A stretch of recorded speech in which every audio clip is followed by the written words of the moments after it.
I'm very sorry for to hear what those of you who are in Odessa have to sustain, those who have to still have relatives there and people, you know. So this little bit what I can do with my talk today, if this is helpful for you, I would feel good. So this talk is based on my standard presentation. I tried my best to update the links, maybe not all. So in case there is like a bit outdated link from the information you have on the slides, you would be able to find the relevant information. So the talk is basically aimed at presenting fellowship opportunities, opportunities for academic mobility. And I start actually with some information which our society collects on our web pages, which is specifically now relevant for Ukrainian researchers who had to leave Ukraine and are displaced or considering it, also their families. So basically, on our webpage, you can find the Support Ukraine sites. There's a whole hierarchy of pages. There are non-residential offers. These are for people who are still in Ukraine. There are jobs for Ukraine, which are non-academic, general, but some academic potential. So it's like portals where one can look for also like remote positions. So one can work where one is and still get paid. There are some information resources for people who need to continue study, like for students, grants for saving heritage, data rescue, and then many other things. So if you're interested or need to find information, go there. And basically there's like an extra page specifically support for researchers. And it's geographically sorted. So there are like general offers for worldwide, and then it's Europe, and then it's by countries. So for example, if somebody is already in, let's say, Germany, then it's worthwhile to have a look what are in terms of like worldwide offers, because it could be also relevant for Germany or European offers, and only then look at what is there for Germany. It's a group of volunteers who collect this information. So it's of course not necessarily like everything is there. We just do our best, and maybe some things are already outdated. But it just maybe sometimes also good to know if some foundation had a fellowship program and maybe they will do it again. I also wanted to draw your attention to other resources. So on our webpage, we have resources for this information collaboration platform where there are collaborative projects where one of the partners is in Ukraine. This could be helpful when you are looking for hosts, because these people were collaborating already with Ukrainian institutions. Then the info session, finding opportunities for German-Ukrainian science and technology and innovation cooperation. It's on our YouTube. And again, there are like standard presentations from DAD, from Humboldt Foundation about Marie Curie measures. So this was done last September. Here we had a conference here in Berlin. But things are still quite relevant. So you can find also in this digital brochure, you can have access to slides. So it's just the resources. For everybody who is in Germany or could be in Germany, the DAD established a special, also in Ukrainian contact point for resources and help. And also there are some other resources listed here. Like this Telegram channel, Career for Refugees, which Tetiana Ovsienko set up. There are, of course, the broader sources like Science for Ukraine that probably everybody knows. Euraccess establishes special web pages, and also ERA for Ukraine, where one can go by country. EMBO has a solidarity list. So basically, I tried to list things that could be relevant, and it's for you. Also, like here, you can see that EMBO journals and EMBO reports, they waive author fees for Ukrainian researchers if they want to publish there. And it's just more general information about science in Germany and here in Berlin. So for example, all PhD programs in Berlin or summer and winter schools in Berlin could be relevant. And now I'll just go to my standard talk. If you have a question, I suggest you just wait maybe until the end of it, and then I hopefully could answer your questions. So when one thinks about funding for academic mobility, there are different dimensions, and I always suggest to think about it a little bit strategically.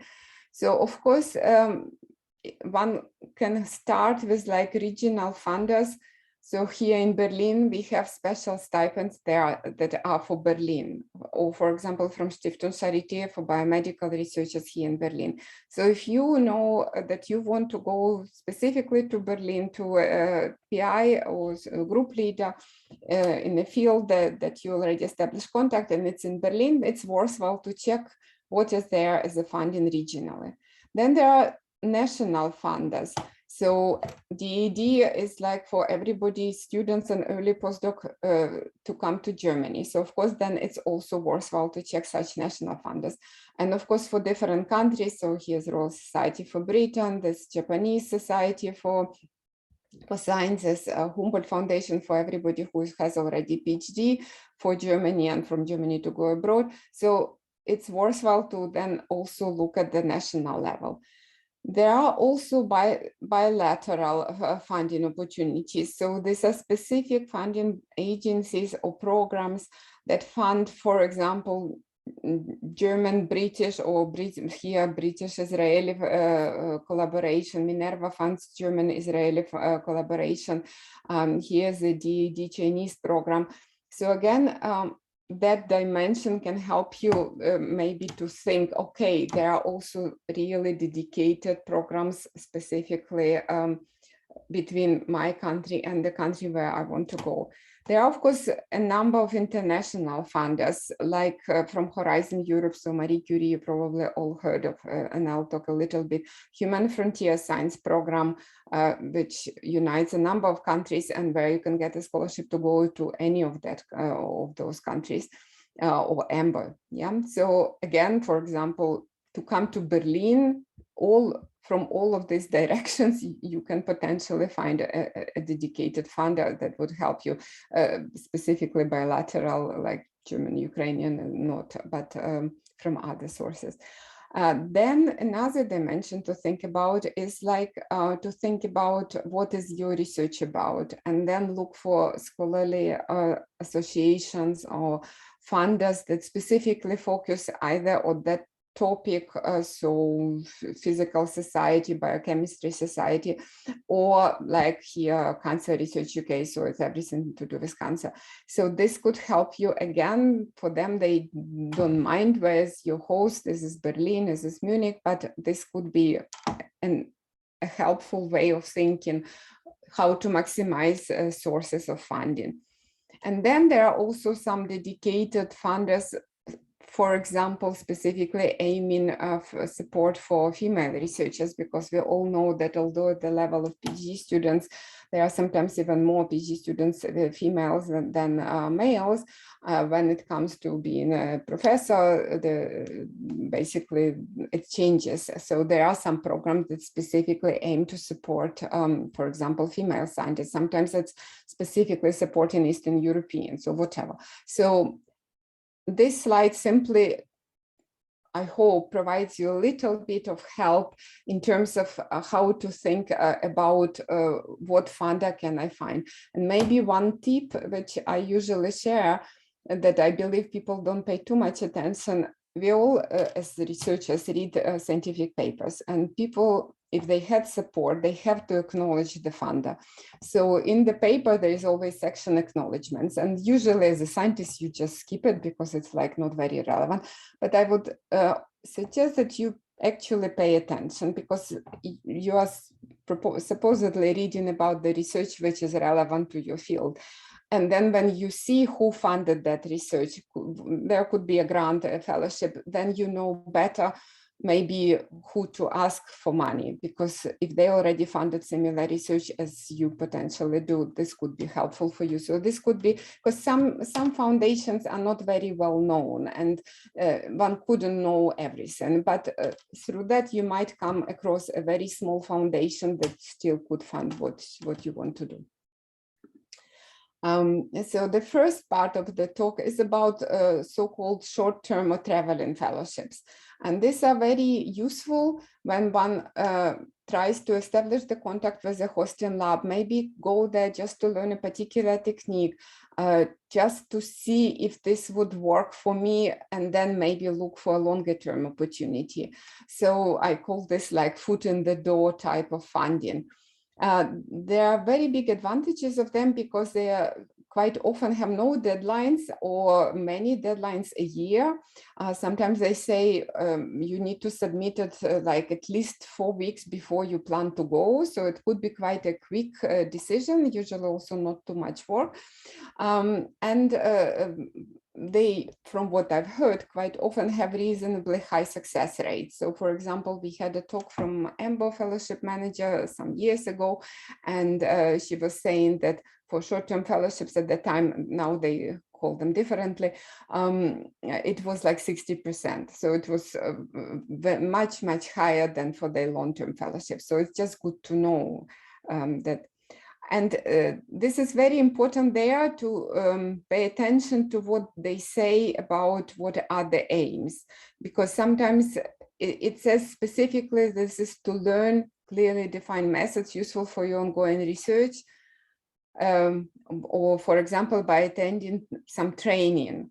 And sometimes they say it's not awarded for exchanges between laboratories within the same country, or they don't support education. So whereas here, for example, they specifically say they do it. So it's very important to check what exactly it is for and if it fits with what you plan. And here I just list some, so you'll get the slides. I'll send them to the organizer. I'll publish on our webpage, and then you can access them and click the links. And just see more specific information. So as you see, these are just like examples that a number of deadlines, who they are aimed, and what is the duration. And I just don't want to go into much detail because this is just an overview. And then if you're interested, you just do it in a more precise manner. So again, EMBO and FEBS, and for example, here FEBS, they are specifically having fellowships for PhD students from certain countries, and Ukraine is among these countries, and they have this update that this year, because of the war, they would have additional support. So it's very worthwhile of checking. And although they are short-term, but once you are in the lab, you might then get support by the host, because right now there are quite a large number of funding opportunities. And once the host knows you and you need further support to be able to continue your research while war is still continuing in Ukraine, this could be an opportunity. So again, this is just another examples here, for example, from European Association for Cancer Research, this traveling fellowship of the Company of Biologists, basically for anybody whose research falls within these journals. And you see, sometimes they say this is just the sum of money we can give, which could cover your travel and stay for some time. Sometimes it's real reimbursement, so one just needs to pay attention very precisely what they are given.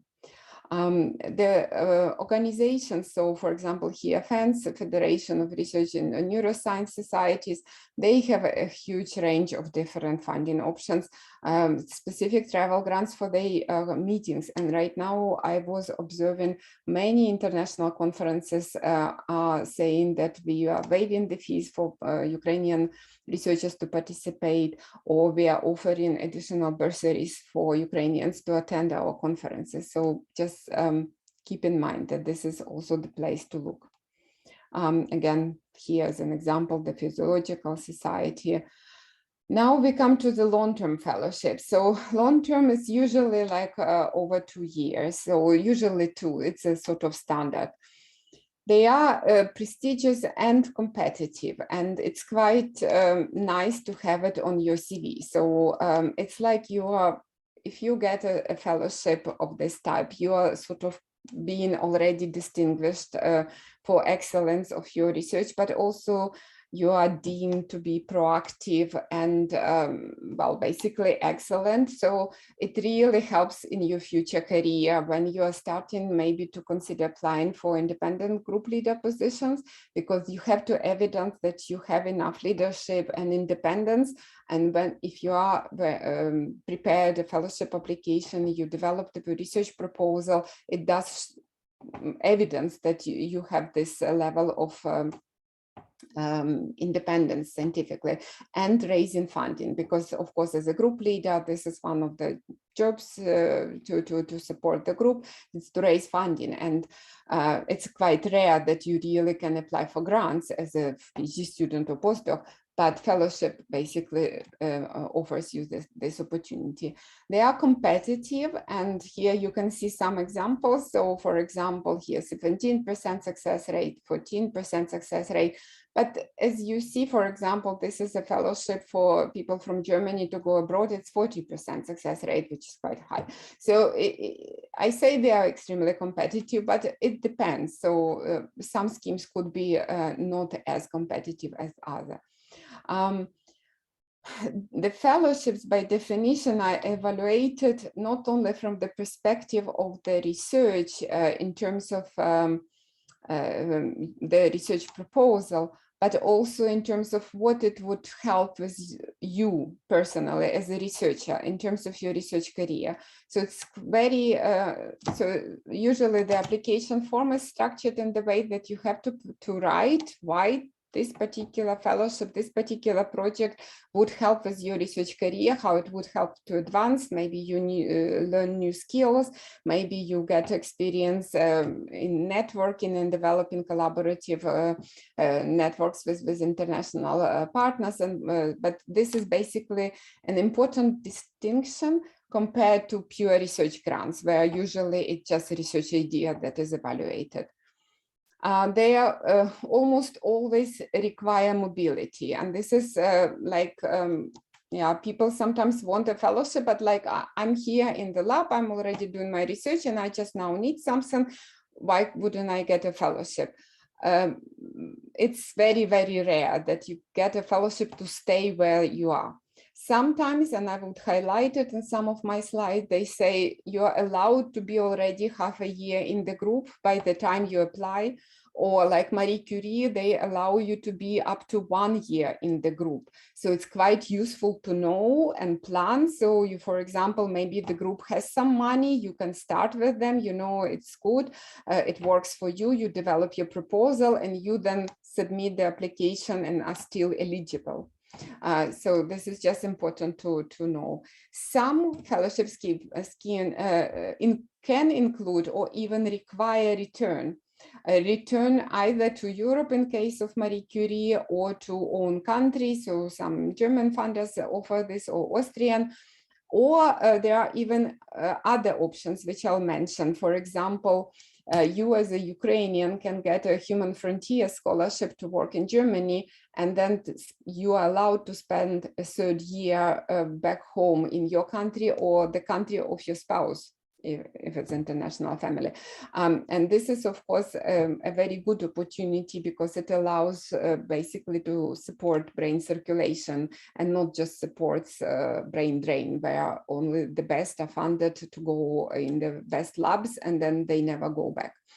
So, for example, Humboldt Foundation also funds people from developing countries or Eastern and Central Europe to go back to their home country. And this is, I will still highlight. And some of the schemes are also very good because they have very well-developed alumni programs. So you can get support then to visit the lab back or visit another lab in the country where you spend some time, or get funding for collaboration. So for example, again, for Humboldt Foundation, for example, offers a linkage grants, group linkage grants. And about selection, so it's quite often that selection includes interviews. So it's not only just based on papers that you submitted, but also you could be then invited for an interview. And here again, I just list some of the schemes. So starting here with Berlin. So for example, here we have an annual deadline. It's for PhD students and postdocs for 10 months project, and it's a sort of post-Second World War type of program aimed specifically at citizens of France, Great Britain, USA, and then countries of the former Soviet Union, which is also including Ukraine. Then here in Germany, Fritz Thyssen Foundation has without deadline funding for postdocs up to 2 years, if it's a half time of 1 year. And you see they are quite often aimed at very early postdocs. So basically, sometimes it's also for PhD students. And then for postdocs, they say it's either 2 years before, after PhD or 4 years after PhD. So it's very important to keep in mind that once you've done your PhD and got the award, and you have to check, is this the time of your viva, your defense, or is the time that is written on your certificate, because sometimes it's half a year difference. So you need to be absolutely sure what exactly is the starting point from which this is calculated. And quite often they also, or almost always now, they include some waivers like for maternity leave or paternity leave, and they say what they would consider.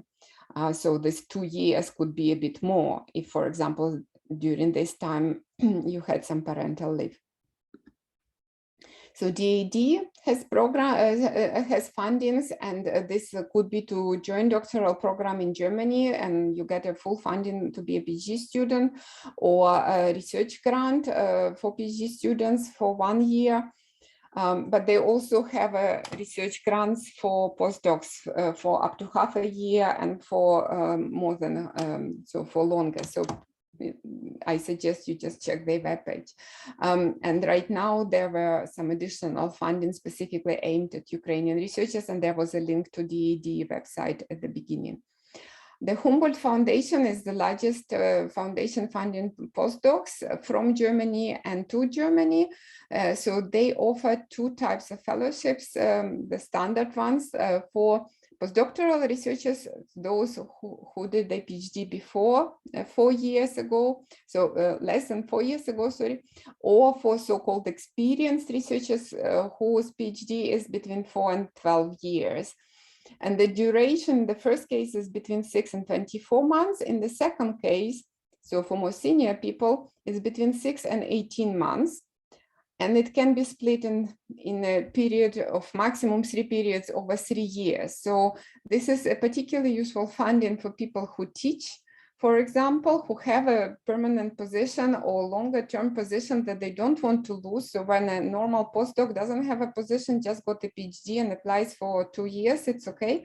But if somebody already has a position and is not prepared just to leave it, then one can apply, for example, for 6 months, split it over 3 years in 3 periods. So it would be 2 months a year, and has this like a business trip of 2 months where one collects data or does some analysis or has access to some archives depending on the field, or does some specific experiments. And then, for example, accumulates data, goes back and does teaching and analysis and writes papers. So this could be very useful. And one can apply for the return fellowship, what I was already mentioning, for 1 year, or with some countries there are special agreements, so it could be even longer for these countries. If one is originally from a developing threshold country or countries of Central Eastern Europe, so it definitely applies to Ukraine. And right now, this still has not been finally agreed, but they consider that, like, if Ukrainians who were now displaced by war are applying for Humboldt Fellowship, for example, for standard one for 2 years here in Germany, but then situation is improved and they can go back, they consider allowing them to take back quasi part of this fellowship, so whatever is left, so 1 year or whatever. And of course, this would be a huge support if this would be possible. And of course, one really hopes that situation would allow this. Good. I mentioned about the eligibility requirements, so it's very important to check the mobility requirements, how long you're allowed already to be in the host lab and been outside the country or whatever. Georg Forster Fellowship is in principle exactly the same as a Humboldt Fellowship, but it's specifically aimed at researchers from developing or transition countries, excluding China and India, and Ukraine is on that list. And that proposal, the research has to be relevant to continued development of the country or region of origin. Of course, it's easier, like maybe in social sciences, and it's something very, very specific, relevant for, I don't know, for example, some cohesion policy for Eastern Europe, whatever. So this could be very straightforward, but it could also be more generic. So if you're just doing, for example, in infectious diseases research and maybe TB, and then you justify that, for example, unfortunately, Ukraine has a very big issue with tuberculosis, then your research, even if it's just a basic research, is very relevant for that. So it's a little bit how you sell it. But it's a requirement, and then as you see specifically, you can also apply for this return fellowships. So you can spend up to 2 years in Germany and then go back. Walter Benjamin program is of German Research Foundation, and it basically has a position and a fellowship. So the fellowship is for Germans to go abroad, and Germans, it's not necessarily, these are not necessarily the people with German passport, but people who were long enough in German academic system, and then they're eligible. What is relevant for us, I believe, is that basically you can apply for a position, for research position from abroad. And now they extended also to so-called refugee researchers. In our case, I believe this is a wrong name. One should say displaced researchers because you are not refused by your country, but this is just the term is used. And then one needs to check because they also have this eligibility. This is like early career postdocs, but I believe for refugee researchers, they change this eligibility. So it potentially could be also relevant for more senior people. So here I just described a bit more details. So I don't want to go in details. This return grant is for people to come back to Germany. Important to know for Germany, because this is a German funding scheme, you get this funding if you apply to be hosted by a university. But if you are you found a host at Max Planck Society, Fraunhofer Society, or Helmholtz Association. So for example, I work at MDC, and this is one of the Helmholtz centers. Then, or some certain institutes of Leibniz Association, then basically the institute or your group that is hosting you has to commit almost half of the money. So you sort of get only part of the money from DFG for your project. And sometimes for the supervisor, this could be too much.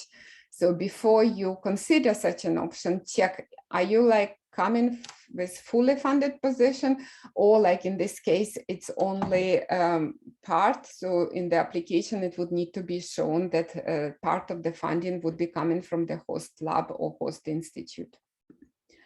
Right now, DFG also stipulated on their webpage that it is possible to submit supplemental proposal for the purpose of integrating persons who have fled their home countries in ongoing DFG projects. So if there is a collaboration with German partners and they have DFG funded projects, you can check with them that they consider applying for DFG for extra support to integrate you in that group. So, and this doesn't necessarily mean that one has to be physically in Germany. So, but one needs to talk to them to understand what works.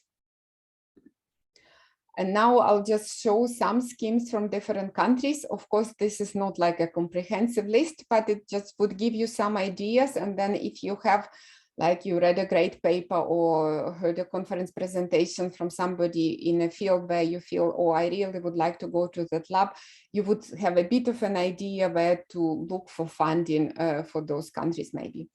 So here we have this foundation that funds specifically like German-speaking countries, so Germany, Austria, and Switzerland.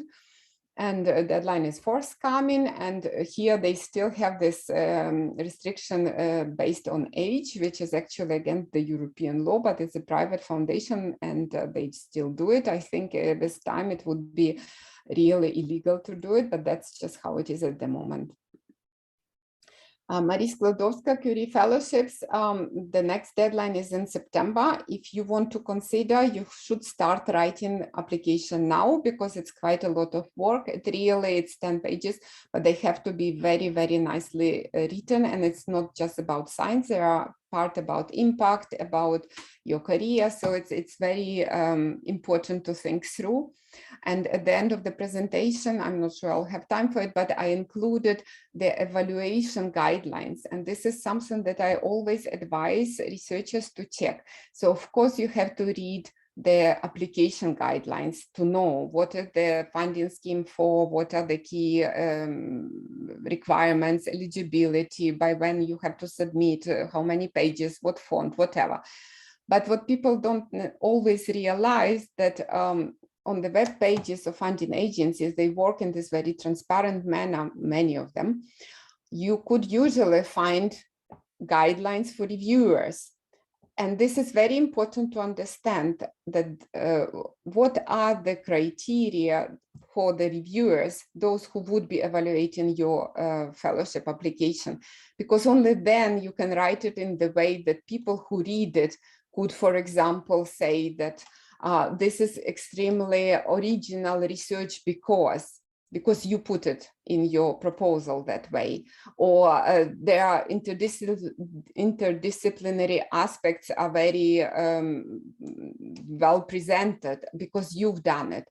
So if you know this is an element of evaluation, it's very important to look if you can find the guidelines for reviewers and what forms they use.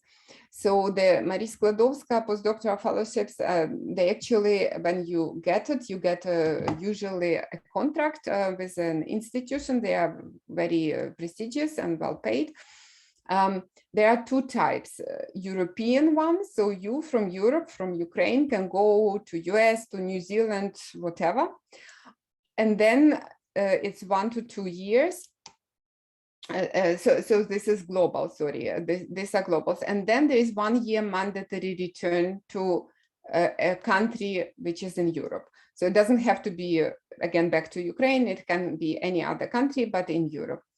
And the European ones are within, so for the mobility within Europe. So you go from Ukraine to Germany, for example, or from Germany to Britain, whatever. No, Britain now is a third country, actually. Because of Brexit.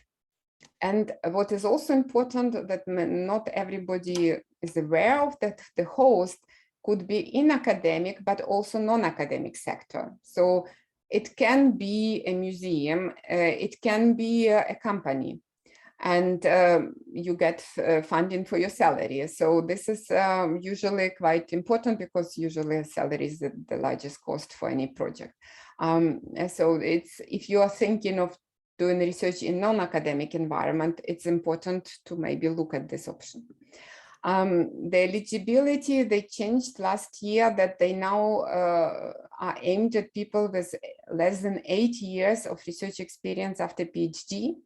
But if that research experience was outside of Europe, this would not count. And if you had break, it also would basically be encountered. But this is a new requirement. There is this mobility rule, so you can't go to the country where you've already been for more than 12 months within the last 36 months. So this is what I was mentioning. Basically, if you read it other way around, it means that if you are 11 months in that lab, you still can apply. So the duration I mentioned, European ones 1 to 2 years, and the global includes this return phase and can be then 3 years. And you can also ask for secondments worldwide. So within, not within this return phase in Europe to go somewhere in US, but within these fellowships, you can have, for example, you apply for 24 months of European fellowship, and within that, up to a third could be spent, for example, in Australia. And then you can also have additional on top of this. So this would be included, but this is on top 6 months in non-academic European organization at the end of the fellowship.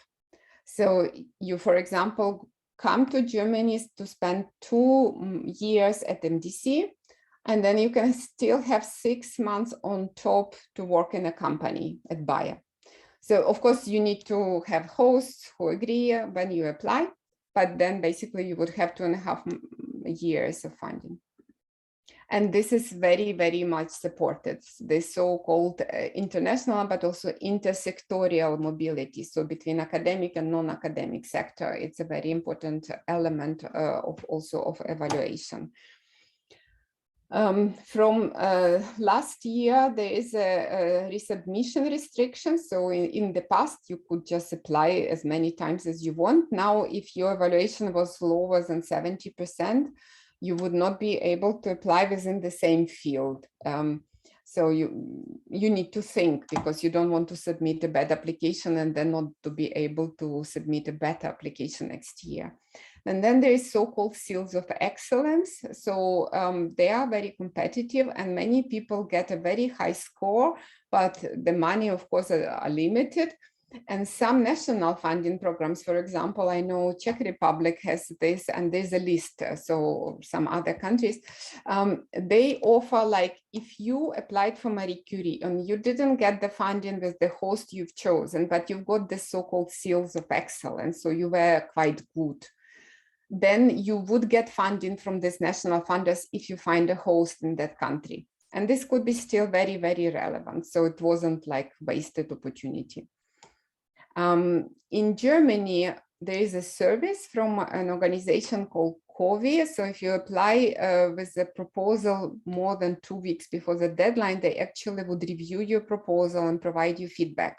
So this is worthwhile. That's why I also said it would be worthwhile to start already now. So you have already a good draft and you can then get advice from grants office, like the office where I work, in the organization where your host is, or from this German organization.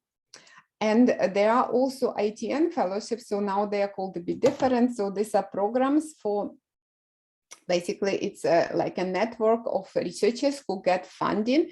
And then within that network, then they offer PhD positions. And you can find them on your Access webpage. Because this would be then, you still apply individually, but to this specific program, not to European Commission, like in case of Marie Curie. EMBO postdoctoral fellowships, very prestigious. You can see that only 2 years after PhD you can apply. So you can already apply when you're just about to finish your PhD. You need to have a first author paper or like first shared authorship. And it has to be published in English originally. And there was a new requirement, you should double check on their webpage. They have like a pilot to consider preprints already. So not peer reviewed, but they pre-printed. So please check, this was a recent change. And here they say you can apply if you are in that lab already less than 6 months. So again, this is this requirement. So you come from outside, but you could be already in the group for less than 6 months. And here the countries are listed who are EMBO members. So you can come with this fellowship to any of those countries. Very similar Human Frontier Science program. They are also excellent and require excellent research, but the scope is a bit different. They have interdisciplinary, so cross-disciplinary fellowships. So for example, for mathematicians or physicists to apply to do research in biology, or just standard long-term fellowships. They really look for people who apply with very new ideas, maybe very risky, maybe it wouldn't work, but it has to spark the interest of the reviewer. It has to be something extremely interesting and original. So this is really Human Frontiers type of funding or type of research they're looking for. So if you just plan like, I worked on this model, I've shown that this receptor does this, and this is now like a next logical step to check this and this wouldn't work for this funder. And there, as you see, they have some very flexible requirements that you can pause your fellowship. For example, you got some other funding, or maybe the supervisor where you work got funding, but they can put you on, and then you can sort of continue with this funding, and or you can use the third year to go back to either your home country or move to another country or to country of your spouse. So this is a very interesting opportunity. So again, here eligibility is 3 years after PhD, and again, you need a lead author full-length research paper. And you can be 12 months in the lab. And then for those who already had Human Frontiers Fellowship, you can apply for Career Development Award if you return to your home and then establish your independent laboratory or move to another country. So it's what I was mentioning about this alumni funding, that once you were funded, you might be eligible for other forms of funding from that organization. This could be something important to consider if you apply to many places and you then think, okay, if I get two, which one I should choose? Look then for other things that could be for which you could be eligible later. Again, as I mentioned, for different countries. So Austria has this Esprit career advancement for postdocs, 5 years after PhD for 3 years. And it's a little bit more like already you're more independent. In Switzerland, is very, very nice program called Ambizione. And they have also like a quota for female candidates. So they really check that they get at least a certain percentage of female candidates funded. And they have quite a nice success rate. And I would like to mention also, we've just run 2 webinars, one for scientific system of Finland and Sweden, and another one for scientific system of Switzerland and Austria. And these were done by our researchers from Ukraine who work in those countries, and these are in Ukrainian. We recorded it and published it on our YouTube channel. And you could listen simply to understand a little bit better how the science systems of these countries work. And for Switzerland, this was Professor Maxim Jerema at ETH Zurich. He also, so part of his talk is how to write grants. I strongly recommend. It's very, very helpful. And slides are also published on our webpage. So here, UK, Newton International Fellowship. You see here, you can be up to 7 years after PhD. The deadline passed, but it's annual, so check it like for next year. Can be part-time, and then there could be this follow-up funding. So as I was mentioning, and here at the bottom, one needs to check if they now have another update, but they now run special schemes for highly qualified researchers to get visa because of Brexit. And the Ukrainians anyway are allowed to be in the UK and get, to my knowledge, a 3-year stay to remain in the UK at the moment. Wellcome Trust in the UK, they run this very nice Welcome Career, Early Career Awards, and they are for British researchers, but also researchers from middle-income countries, but to be hosted in Britain. And this is a really nice grant, really, for researcher who wants to run a lab. So it's not a postdoc fellowship. It's more like a for more established researcher, but she's still very young, less than 3 years after PhD, but already with enough ideas for own group. BBSRC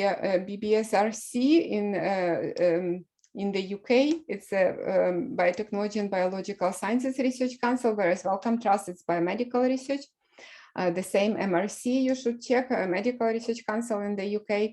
So again, this is already passed, but it's an annual deadline, and you should simply check next year what they have. continued. And this is, I'm coming to the end of my talk. This is a little bit like an overview slide to help with your strategic planning. I believe this is extremely important. Of course, one should use the opportunity when it arises. And right now, although the situation is absolutely horrible, but many Ukrainians who find themselves now in foreign countries and get support, and there are numerous schemes to support, maybe it helps to look at it as an opportunity to advance their research skills, to develop collaboration contacts that could be helpful for the future, when one hopes that would be possible to go back and reestablish Ukrainian science system and bring back those contacts and collaborations. Because what I was starting with, academic mobility is an essential part of a researcher's career. It's very important to have international contacts, to work with different labs, to understand a little bit the culture of different countries, also have more access to funding, because different countries are funded differently. And like in Europe, you get funding only if you have collaborations. So completely irrespective of the war, just going for a fellowship, this is strongly advisable, or going for academic mobility. Now, the war forced a lot of people to have this mobility, which was completely not planned. But I guess one can try to look what one can make out of it. And here I just wanted to show that, like in very early years after PhD, you see there are quite a number of schemes available. But as you become academically older, there are fewer and fewer schemes. So it's worthwhile to keep that in mind, that your options would be limited. Don't wait too long. And if you, after your PhD, stay in the same lab for like 2 years, you are much less competitive than if you already moved to another lab. This is just how in academia this is evaluated, that you're not independent enough if you just stay with your supervisor. Even if the project is great and maybe you get very nice papers out of it, it's still compared to other people, because the competition is so strong and there are like hundreds of applicants. Somebody who moved and maybe got different experience in a different country and also published very nice papers would be preferred. And then you see already with 2 years after PhD, there is a number in this dark red programs, which are basically for you establishing your research group. Don't wait too long, because like, for example, Seiminecht program of DFG, like 4 years after PhD, you're already not eligible. So this academic maturity can happen quite early. So keep that in mind, that like if you plan that immediately after PhD, try to get a fellowship at this stage. And then here you start already looking for like ERC grant or START program of Austrian Foundation, or for example, in Helmholtz, we have junior investigator program, or in Germany, Seiminecht, to really get funding already for your own group. Another tip, here quotation from one talk, like when should I start writing? You see, yesterday, better still last year. It's always not sufficient time. And it's really a pity. I, as a reviewer of some applications, Marie Curie in particular, you can see that people had good idea, but they simply didn't have time to polish the application. It's just not consistent. There are maybe some gaps, some spelling mistakes. It's not formatted nicely, but also scientifically, because when you read it all over again, you can shape the text much better. And also you can see that in terms of applications, and this is from Human Frontier Science Program Fellowship Manager, everybody applies last minute. And of course, last minute, your computer decides to reboot, or there is a problem, electronic submission or whatever. So, or maybe there's some question, something like I had it half a year ago. for whatever reason, system was just not accepting the application, and it was deadline was on Sunday. Of course, you can't get anybody to answer your question. So it's good to have a little bit of buffer. Don't do this last minute, because you wouldn't get somebody in the office to get a reply if you have a question, or if there are some technical problem, this is an issue. And this is just some sources of maybe helpful information. I would advise you, for example, to check this career planning presentation from Human Frontiers, or this whole book, which is downloadable, Making the Right Moves, a practical guide to scientific management for postdocs and new faculty.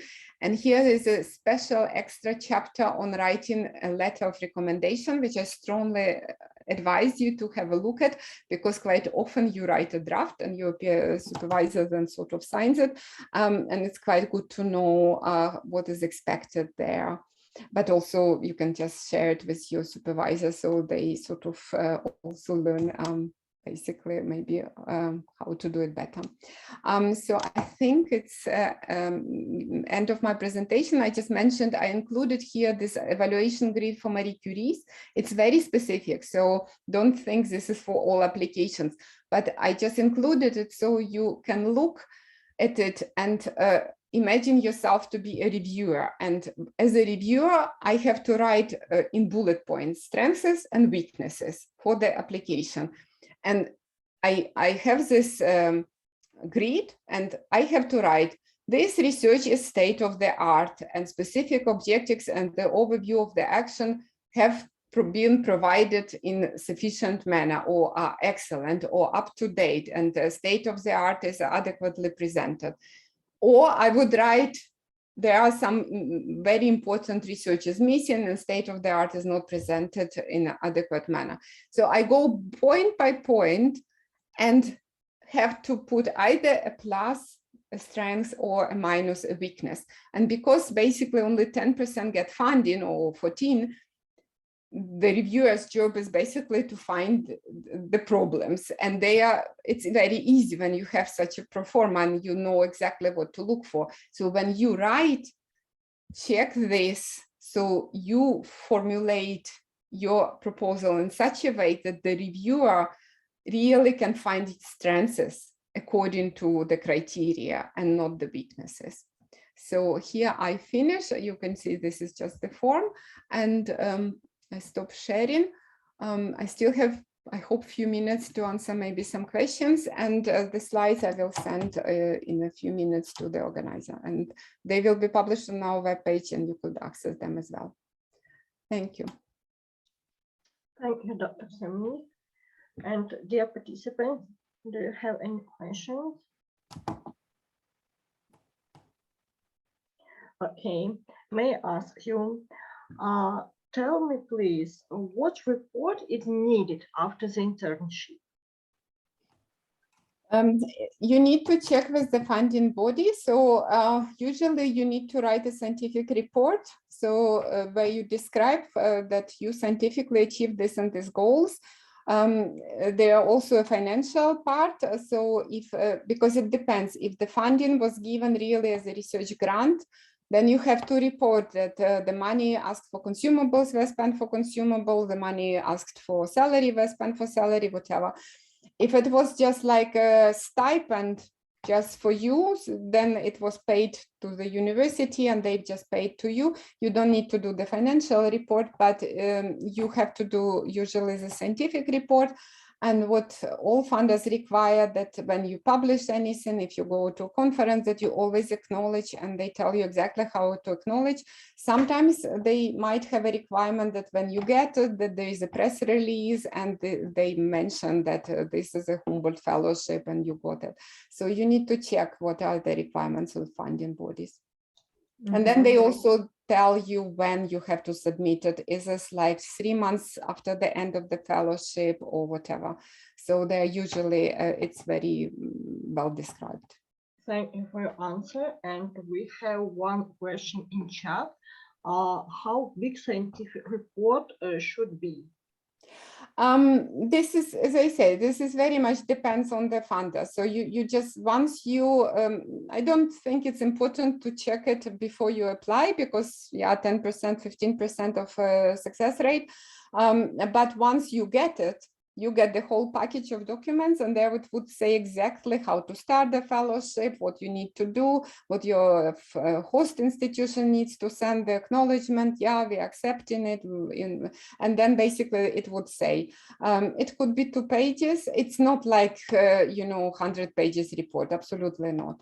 Usually it's just what it makes scientific sense, and then you also refer to papers you publish, conferences you attended, maybe you do some scientific visits within your stay. So that's just how it is. Okay, and can you say who have to pay for publications?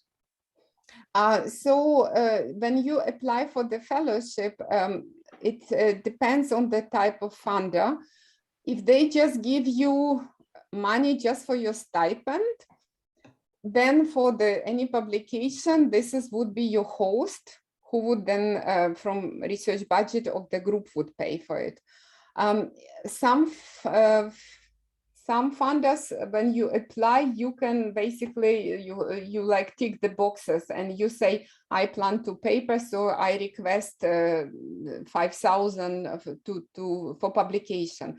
Or later, once you already got it, you could be then eligible simply to write back to the funding agency and say, now I want to publish, it's from this project that was funded by you, and I need to pay for the publication, and they provide. So usually it's covered by the grant. It's just the question, would it be covered by this fellowship or by your host? Thank you. And one more question in chat. Can you recommend some conferences to visit in Europe? Oh, this is such a question. It depends on the field, it depends on your research interests, but I mean, I think it's worthwhile simply in your field to have a look what is there. And of course there are like national societies, so German Physiological Society has an annual meeting, or European Biochemistry Society's meeting, or Society for Research on Aging, or whatever. And basically, but then again, like our researchers at my institute sometimes organize meetings. So we have an extremely interesting so-called summer meeting, which is, I think, this year actually in September.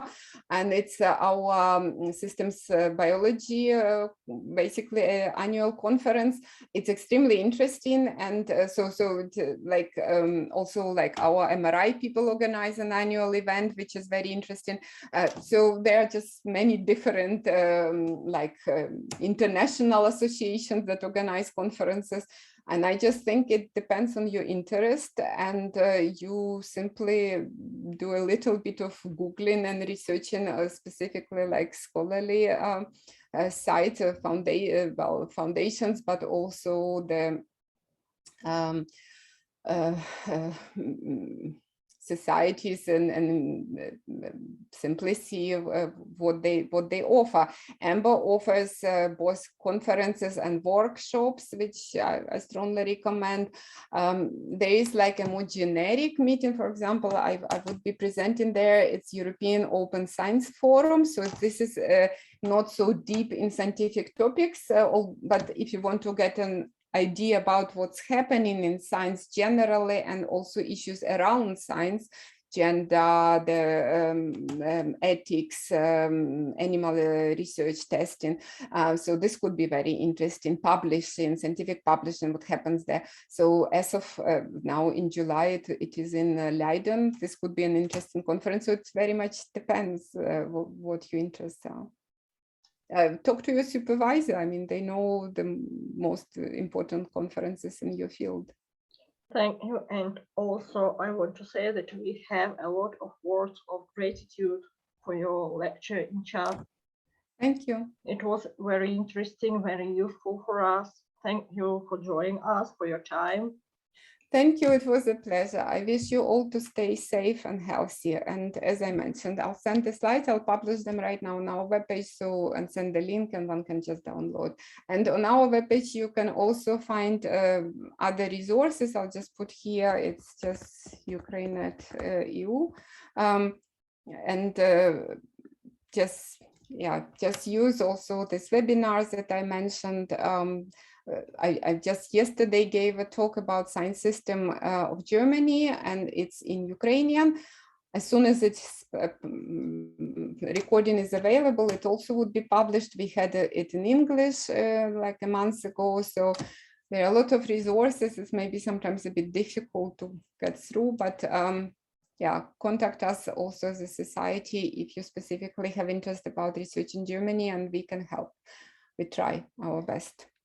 Thank you so much. And I would be leaving. And thank you for organizing, and thank you for inviting me. Thank you for joining. Have a nice day. Bye. Bye. Bye. So, dear participants, now we're finishing our lecture day, and we will see you tomorrow at the next lecture day. Have a nice day. Being safe. On Monday. Bye. Bye. Bye. See you tomorrow. Goodbye. Why tomorrow is Saturday, isn't it? Oh, sorry, please, sorry. We're working without rest day. Now I will check. The next lecture day will be on 4th of July. Sorry, please, my mistake. 4th of July. We will see you. Bye. See you. Have a good day.